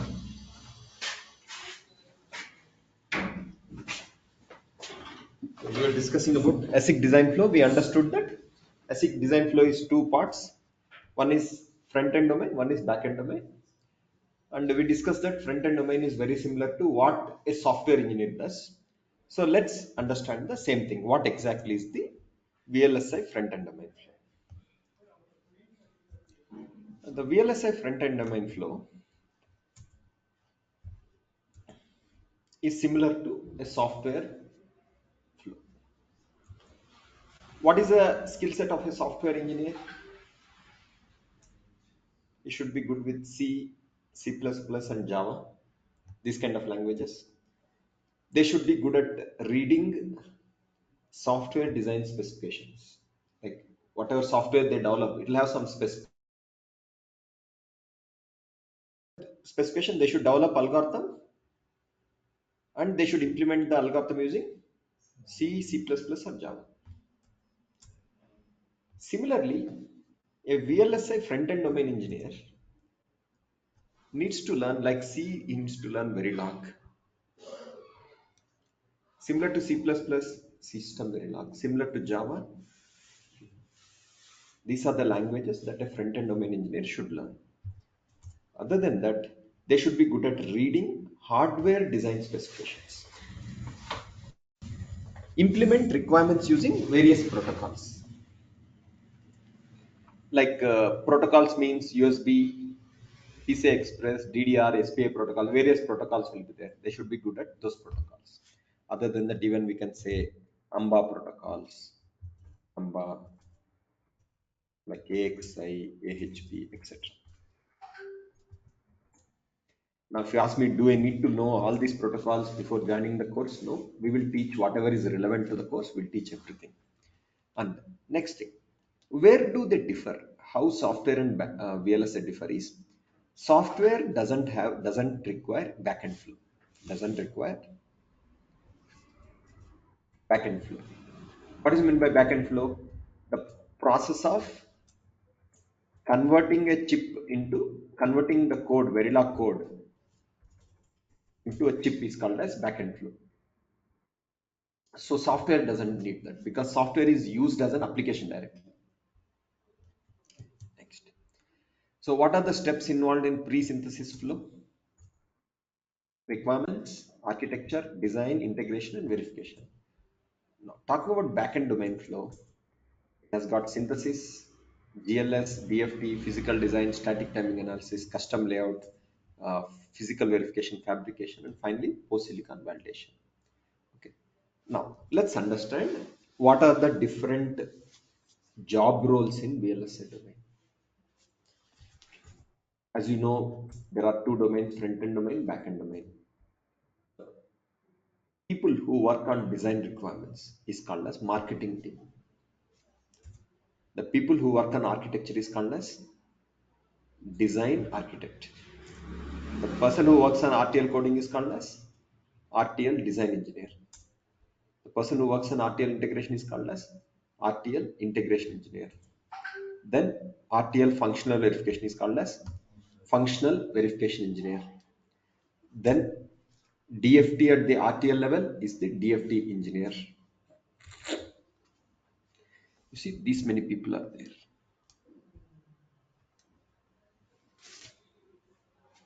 In the backend domain, same way, just add engineer in the end, you get it. Synthesis engineer, then you have LEC, formal verification engineer, DFT engineer, physical design engineer, STA engineer, custom layout engineer, physical verification engineer. Why these terms are important is you can become any one of them. Okay, marketing is someone else, MBA will do. But as a VLSI engineer, you can become any of these things you see. In software, we don't have so much confusion. There are only two things. Either you will become a developer, either you will become a tester. Correct, right? Developer or test engineer. In VLSI, you can become a design engineer, integration engineer, verification engineer, DFT engineer, synthesis, formal verification. So many things are there. So that is where uh, the next few slides I'll be helping you understand what is each domain and where do you have opportunities and how do you choose the right domain. So we'll focus on understanding how do we choose the right domain when you are looking for a joining a training. Next. First, let's understand ASIC team distribution in a company. Let's say we are talking about a mobile SoC project. Mobile SoC means what? SoC means system on chip. You go to Qualcomm, they develop a chip, that chip goes into your mobile phone. Okay. If the total team size is 50, out of 50, around 25 to 30 will work into front-end domain. Out of them, what is the distribution? One person will be architect. How many will work into design team? 4 to 6 people. How many works into verification, functional verification? Around to 15 to 20. So totally 25 to 30 people working into front-end domain. Then back-end domain, how many people? 20 to 25 people working. In that DFT, 2 to 5. Physical design, how many people will be working? 10 to 15. STA will be 3 to 5. Layout will be 3 to 5. So essentially, little more in front-end domain, less in back-end domain. And majorly, where are the people? 30 to 40% in functional verification, 20 to 30% in physical design. Got it, right? Next. Okay. Now, let's talk about the training schedule. Mode of training will be training is available in full week, weekends only, if required. I mean, if we have enough students, we can even do weekday evening batches. Full week training is available online, offline, and even hybrid model also. It is available online, offline, and hybrid model. Hybrid means partly online, partly offline. Recorded video access for 2 weeks for every session. For every session, recorded video access will be for 2 weeks. Weekends only training, online sessions, dedicated mentor for offline doubt clarification. In weekends only, we'll assign a dedicated mentor for doubt clarification. I mean, okay, you will get access to all the recorded videos for entire course duration. Weekend course is mostly meant for working professionals. Okay. Full week training is mostly for the freshers. Weekdays evening batches is mostly based on the, I mean, again, it's for working people. Based on the minimum count only we'll do. If there is only one person, 2 people, we cannot do because we cannot have a dedicated trainer do a training for 1 or 2 people. Okay. Irrespective of the mode of training, every student has a dedicated mentor for doubt clarifications. Next, let us talk about RTL design and verification training related thing. As I said, whether you call RTL design and verification training, design and verification training, ASIC verification training, functional verification training, all of them are same. Why they are same? Because you have to learn the same skill set. You have to learn digital design, you have to learn Verilog, you have to be very good with system Verilog, you have to be good with UVM. So it doesn't matter whether I call it as functional verification, whether I call it as ASIC verification, it's the same courses, right? If I'm learning something different, then I'll call these are different courses. Let's say, can I call FPGA and RTL design same courses? No, right? FPGA means you learn a different skill set. Okay. Now let's talk about functional verification training. The functional verification training is for 8 months duration. Okay. Most of the places you will see the training goes for 5 to 6 months. That is not sufficient actually. That is not sufficient. We purposefully kept it 8 months. Reason is we wanted the training to be exhaustive. Exhaustive means what? It should be in-depth training. If you don't get trained properly, there is three problems will happen. First is you will find it difficult to get a job. Second is, even if you get a job, the company will face difficulty because you will not have enough skill set. Company will have to retrain you again. What company will do again? They will spend 3-4 months providing you training again. Third thing is, institute loses the name. Means when you go there, if you perform well, they will ask proudly, where are you from? If you don't perform well, they will ask you which institute you are from, in a bad manner. So it's not good for anyone. If I try to do the training in 5 to 6 months, we can't achieve that level of perfection that you need for a job actually. Okay. Now you may again ask, can't we finish it? Why can't we finish in 6 months? We can do, but you should come with a minimum preparation level. Most of the people who join the training lack fundamentals. Because of that, we have to start everything from scratch. So hence it takes this much time. Even as an institute, if you ask me, it is difficult to do for 8 months. For me to run a program for 8 months continuously, no breaks, 6 days a week, very difficult actually. But then what is my interest is, it should solve the purpose. It's not like you came, the batch is completed, next batch I will start. Rather, have we done the training properly or not is what is our main interest here. So during these 8 months, we'll have 6 days per week. Sunday will be off. 4 hours per day, at least I would say 4 to 5 hours per day. A dedicated theory session and lab sessions will happen. Every day there will be dedicated theory and lab sessions will happen. From 4 to 5 hours per day. It can even possibly post lunch, after lunch also. 1.5 to 2 hour theory session.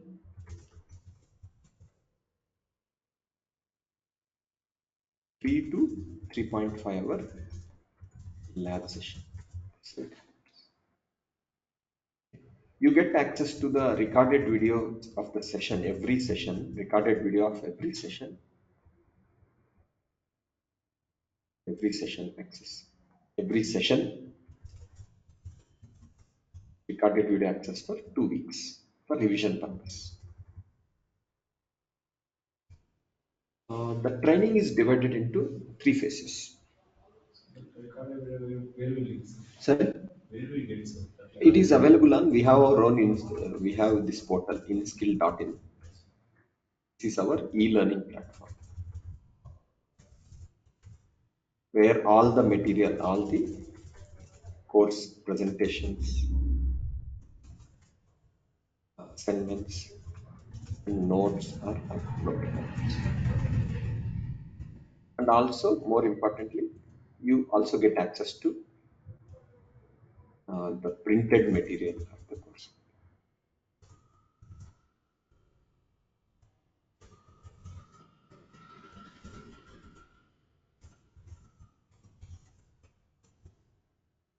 Printed material is provided for all modes of training. It can be online, it can be offline, it can be hybrid model. In all the modes, you get the printed course material.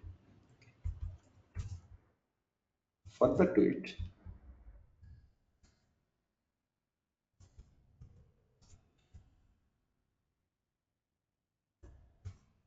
the training is divided into 3 phases actually.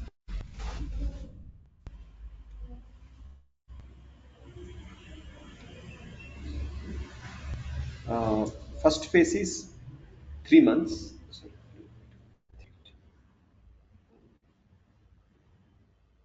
Uh, it is divided into three phases. First phase is 3 months. Second phase is 3 months. Third phase is around 2 to 2.5 months. During phase one, we focus on advanced digital design and Verilog. Then we also teach you GVIM text editor. Okay, these are the things. We don't teach anything other than that. During phase two, we teach you system Verilog and UVM. Then we teach Linux commands and soft skill training. Then placement support will start from here itself. Means you don't need to wait for 8 months to get placement support, because when you apply for the companies, this skill set is sufficient. Means for you to get a job, if you are very good with these topics, you get a job. Then the phase three, which goes for 2 months, here you learn industry standard hands-on projects. Like you learn AXI, AHP, APB, Ethernet MAC projects, these kind of projects you'll do. Also, you learn Python scripting. We will also teach you SOC flow basics. Okay. This is how training is divided. Since your placement starts after 5.5 months, you don't need to really worry how much more time you are going to spend. You understood, right? Since after 5.5 months, you start getting placement support. Even if I take more time for projects, you don't need to worry, because it is going to be your additional learning. Okay. Phase one and phase two. Phase one, phase two will help you get a job. Phase three helps you perform in the job. Many institutes, okay, in most of the cases, many institutes, training stops after, almost all institutes, all other institutes, training stops after phase two. They do a very small project, very small, I mean, small project is done as part of phase two, which is not in line with industry requirements.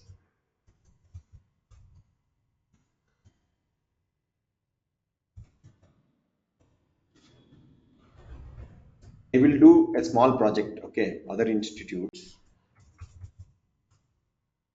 do a small project.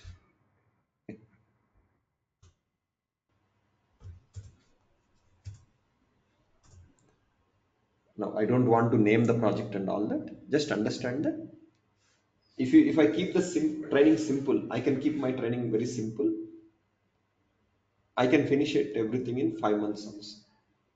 But the thing is not about completing the training. It's about making sure that you are ready for the job. That is where we spend time.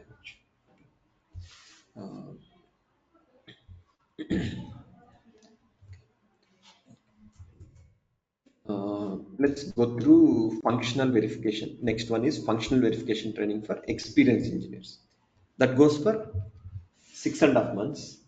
Then it will be for 4 hours per day. Recorded video access for 10 days for every session. It's the same thing. Here only thing is there won't be digital design and Verilog. For an experienced person, since he's already working, he is good with Verilog and digital basics. So their training will start with the advanced things. Okay. Other than that, everything else is same for them. Then we have FPGA, means then the trainer covers it. Tomorrow he will cover everything. Okay. In all the cases, we divide the training in such a way that it is divided into multiple phases. For example, in DFT, uh, how many of you are looking for DFT training? Those attending online, how many of you have enrolled for DFT training? Sir, I have enrolled for DFT training, sir. Okay. So our trainer tomorrow will give the demo session for DFT. Just to give you a brief, the DFT training goes for 26 weeks, 6 days per week, 4 hours per day, typically 9:30 to 1:30 timings. Training is divided into three phases. Phase one will focus on the basics like advanced digital design, Verilog, Linux, GVIM, text editor, TCL, everything. Phase two will focus on scan technique, ATPG technique, compression, simulations, and hands-on projects. And here placement support starts after 18 weeks. Again, the point is you don't need to wait for 26 weeks, 6 months or so. Phase 3 will focus on BIST, L-based, M-based, JTAG, boundary scan, iJTAG, all these things. Okay, I mean, if I have to summarize our DFT training, we are the only DFT training institute who offer DFT training very exhaustively. Most of the cases, this is where the training starts. I mean, there are not many institutes who offer DFT training. They don't touch upon these concepts at all. Okay. Uh, then physical design training, let's not get into it right now. Next, how do you choose the right course? With so many things, how do you choose the right course? Is first you have to ask what is your interest. If you are good at good level of programming expertise, I mean, you are confident with your programming skills at least, or you are confident about learning the skill set, then you can go for functional verification. It has got opportunity, job opportunities are good. You can go for FPGA system design if you have medium level of programming expertise of working with the tools. You need programming expertise plus working with the softwares or tools. It also has good opportunities. Why good opportunities? Less people undergo training in this because less people are available in the market. For FPGA, the number of people available in the market is always less actually. Okay. Less people available in the market.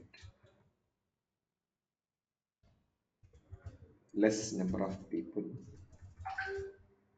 less number of engineers are available for hiring.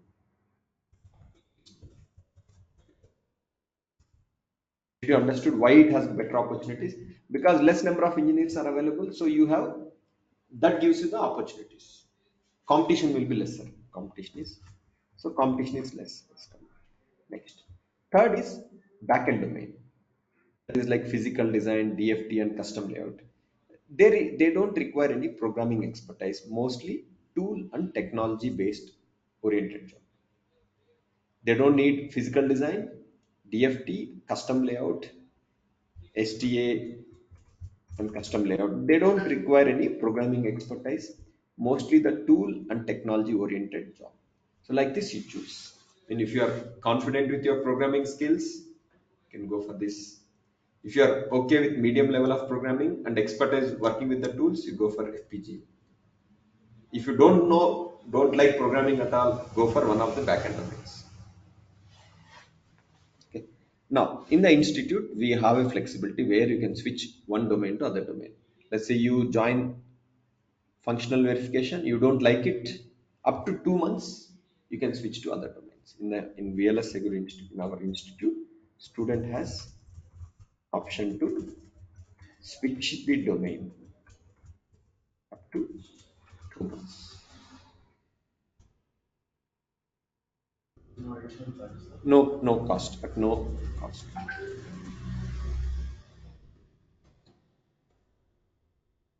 I think same thing. Join any course, switch to any other course up to 2 months, no additional fee. No need to repeat entire 2 months. You don't need to think that you're losing 2 months. You don't need to repeat entire 2 months. You start initial 1 month will be common. Only 1 month additionally you have to spend. One month. No. You join the next batch of the training, where 1 month topics are covered.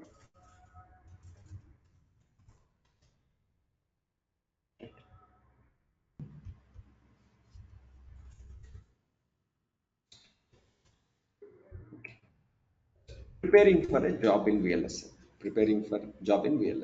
Okay. First of all, why you should join a training? Because whatever skill set you learn as part of your engineering curriculum, that is not sufficient to get a job. You are not trained for the current job requirements. What is now when you join our institute? What is the difficult part of training at VLSI Group? Let it be like this. And I don't want to generalize. what is the difficult part of training at VLSI Guru is things move quickly.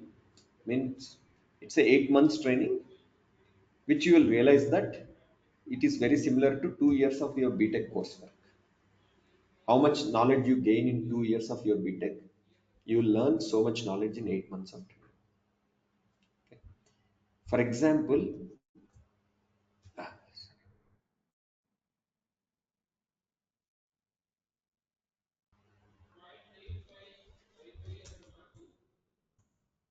3 weeks of fully focused digital design. We do digital design in 3 weeks. The content is 3 times more than what you did do in BTech. The content we cover as part of this course, content is 3 times more than what you do in your BTech coursework. In your BTech, the digital design is spread over an entire semester. So there you don't find the difficulty. Here it's done in 3 weeks, 3 times more. So there things gets little difficult. So you need to be completely focused to complete the course as per the schedule. Now, does it mean it's not possible? Is it so complex? No. Just that you should come prepare with the right attitude. Means you should learn to be in sync with the trainer. You should learn to complete things in sync with the trainer.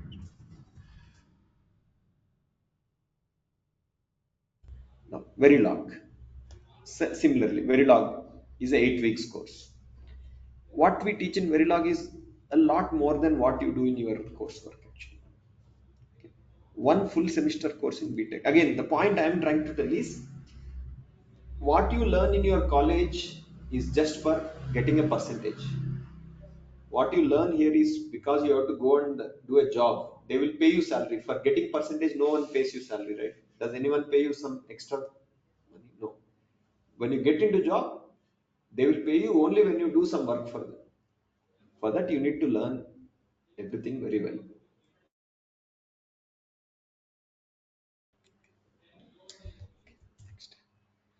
How do we track the performance? I think this is not really relevant. How do it may confuse you?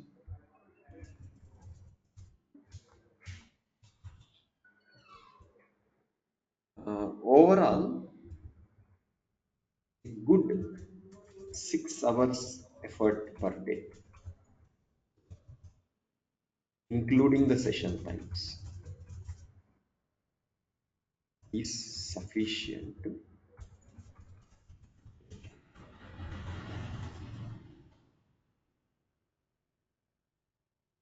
including Saturday and Sundays also. Means in a day, if you can spend 6 hours consistently, by end of 6 months or so, you will get it. Now, if you ask me, people don't do that. People don't do that. When 30 people join, 30 don't do that. 10 to 15 people do that. They will get job, others don't get job.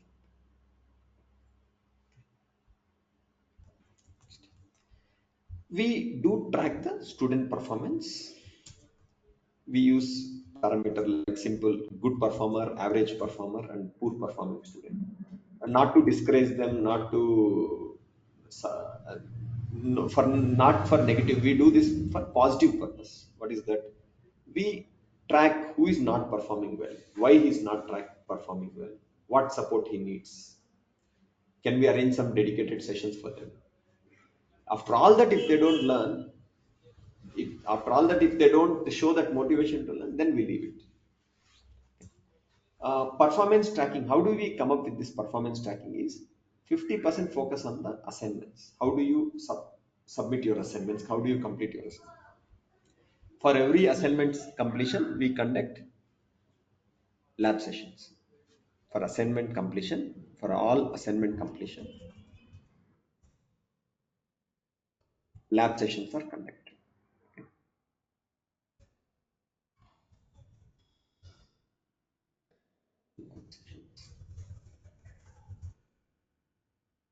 One for every assignment.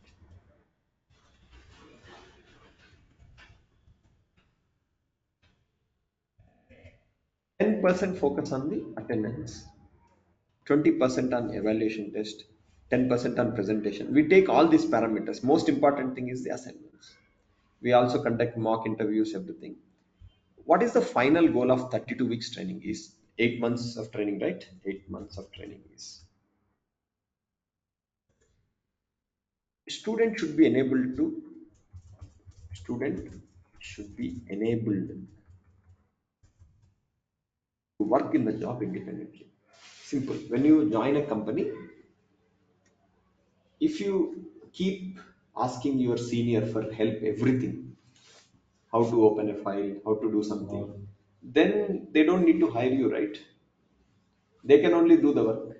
For everything, if you go and ask them, I need support here, then they don't need you.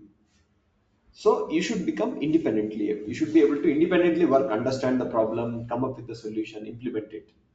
Okay, you don't need to do any research and discovery, research and development, but do the basic things independently. So it is a collective effort which happens only when institute and student does both their work. Got it right? So what are the course prerequisites? Expertise with quantitative aptitude. If you ask me what is the prerequisite before joining the course, you should be good with quantitative aptitude.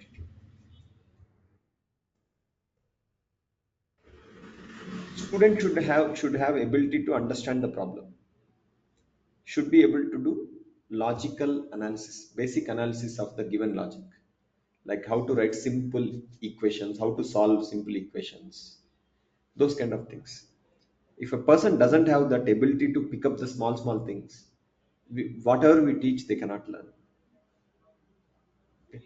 So these are the only prerequisites. If you ask me, no need of digital design, no need of Verilog, nothing. Just good with quantitative aptitude. Let me again tell you, if you are very poor with quantitative aptitude, then VLSI training is not the right way. Okay.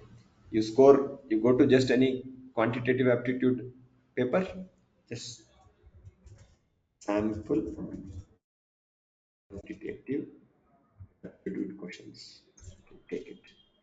If you score below 20% or even 30%, don't take up any.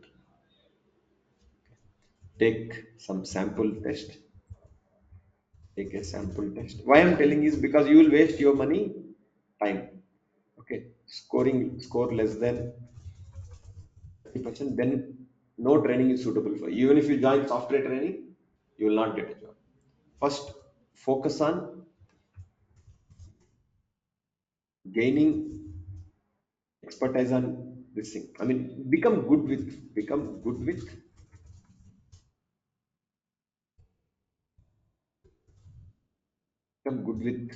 QA, quantitative aptitude. Only after that, join. I'm not telling VLSI training. Wherever you go, without basic quantitative aptitude, please do not join because you will waste your money. You won't be able to follow what I'm teaching. You won't be able to catch up if you are, because your IQ level will be very poor with this much less than this much. Many times that's the problem we face actually. Why it takes 8 months is because if a person comes smart, right, I can finish course in 5 months, same content. So this is very important slide. Okay, I don't know whether you understood the importance or not. This is very important because you need to have minimum quantitative aptitude. Only then you join the course. Uh, I just asked Chat GPT, which is the good institute, so it should VLSIGuru. Okay, some testimonials. Okay, why VLSIGuru? I have many scenarios where people join course in other institutes. Okay, then they do come to us for other training sessions. They spend 1 lakh or 1.5 lakh there. Then they finally come and say, I can't pay the fee here for 10,000 rupees. Okay. What I tell to them is, here you pay 60,000 and do everything here only.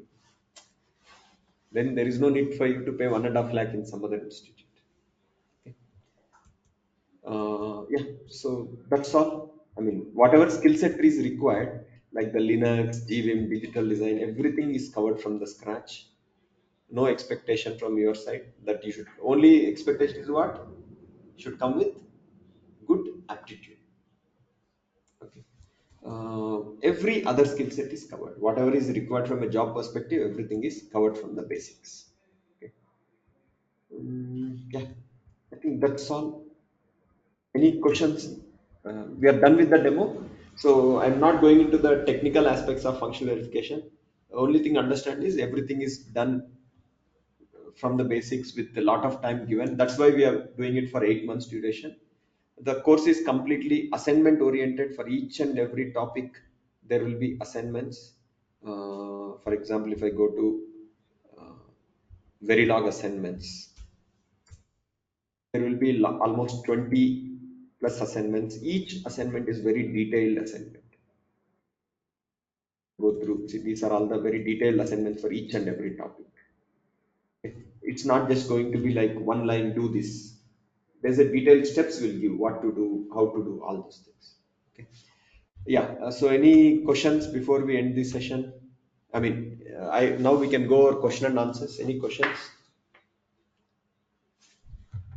For DFT tomorrow, we have another session.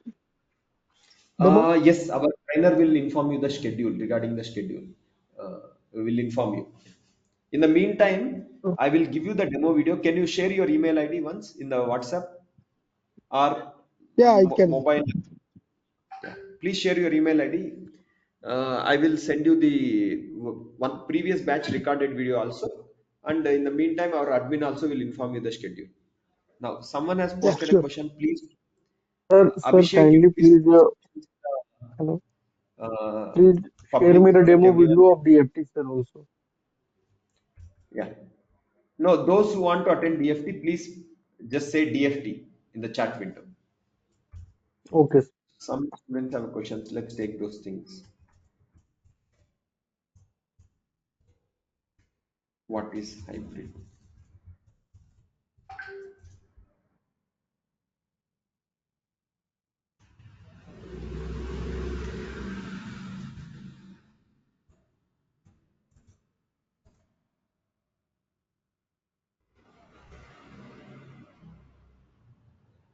Okay.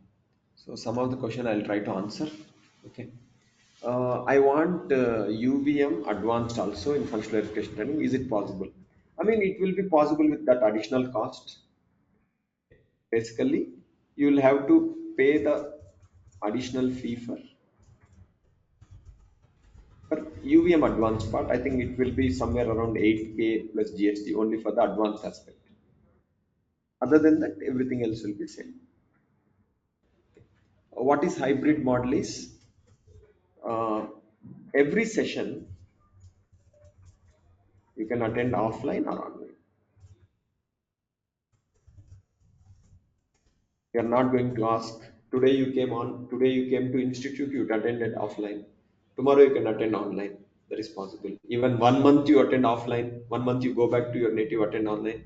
That's all flexibility given to you. If you ask me, I would encourage you to attend everything offline only. That is the best way of learning the things because I can track what are you doing and all that. Okay, next. Which protocols will be taught in the course? We'll be teaching SPI, APB, AXI, Ethernet, MAC protocols. Maybe if required, HP basics will cover. These are all the protocols will be. Okay.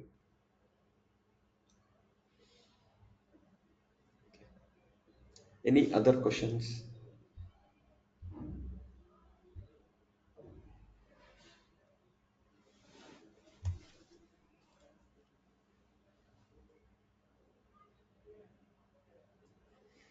For experienced people, there is no offline weekend course. As I said, weekends will be only online because what happens? Most of the people who attend weekend courses, working professionals, I mean everyone for that matter. So they are comfortable attending online only. So hence we moved to online only. But when you need some support session at the institute, our trainer will provide you the required support. You can come to the institute, there will be a trainer available. He will do the training offline for you, support session.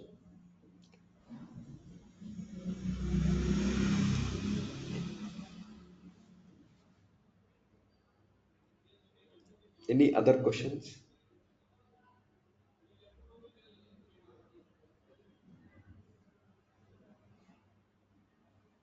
Okay. Any other questions? No. See, as I said, please post your questions in the public so that people can understand what is the question and they will be able to follow the answer. Okay. Okay. This who take hybrid. This is applicable only for full week training. For weekends only training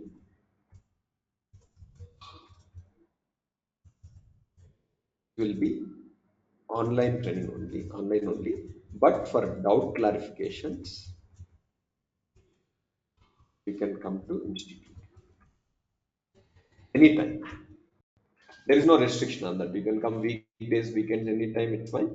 Just give us some advance notification that I need some support session. We'll find a trainer to support you.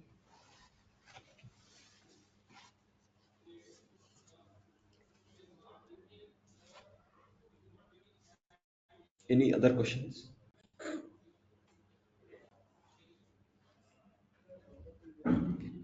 So if you don't have any other questions, we will end the session here. Thank you, everyone. So only regarding the batch start date, course will be starting from this Monday onwards. Okay. Monday, I think our trainer will inform you mostly 9:30 a.m. in the Monday. And if you want to confirm your enrollment, you can pay 5,000 to confirm your enrollment. There is this link where you can find account details and 5,000 to confirm enrollment. So my suggestion is, if you have decided to join, okay, don't wait for Wednesday, 3-4 days like that, because when you miss 2-3 sessions, you miss some topics. Next day you won't be able to follow up. Okay. One more thing is, don't join our institute because our fee is less. That should not be the reason. Someone else charges 1.5 lakh, we charge 50 or 60,000. That's not the reason. Our course, even though we charge less, we have one of the best course structures. I know what other institute offer. It's just that we offering at a relatively lower cost is our philosophy, that we want training to be affordable. So that's the only reason. We don't reduce the quality of training and then offer at low cost. Yeah, that's all. Thank you, everyone. Okay, one last question you had. For SV and UVM, apart from course, we need to learn anything else? No, we have one of the exhaustive courses for SV UVM. Actually, our SV course is very detailed course.